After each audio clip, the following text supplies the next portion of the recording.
సందాము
పాలస్తీనా దేశంలో యెరూషలేములో బజార్లలో ప్రతి వీధులలో ఇలా చిన్నపిల్లలను తీసుకొని యేసు పాపల రక్షకుడు, యేసుడు పాపల నుంచి విమోచించేవాడు, మానవుడు పాపల నుంచి విమోచింపబడలేడు.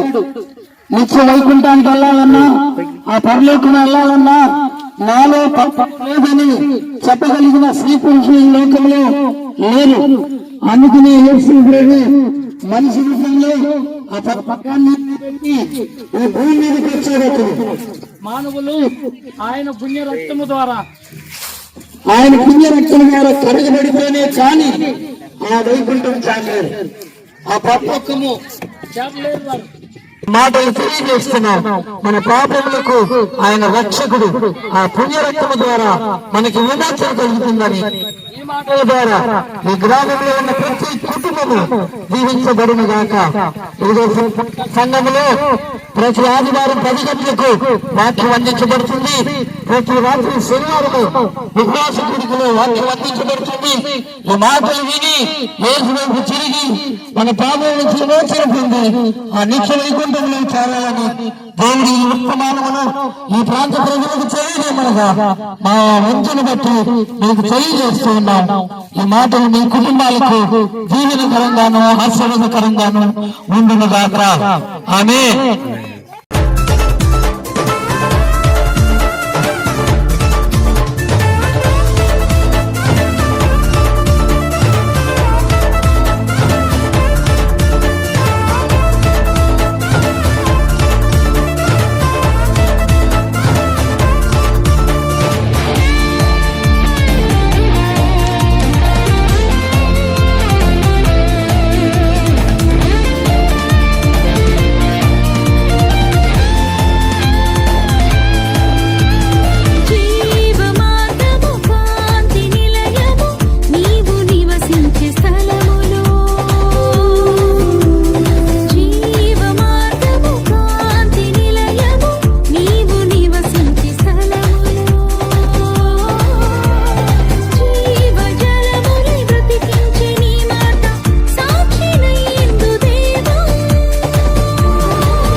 లోకమంతా ఈ రీతిగా పిల్లలు, దైవ సేవకులు, సంఘ బిడ్డలు, చిన్న పిల్లలు వేసన్న జైబు దావీదు మహారాజా, జైబు దావీదు వంశంలో వచ్చిన రాజుల రాజు, ప్రభుల ప్రభు, జైబు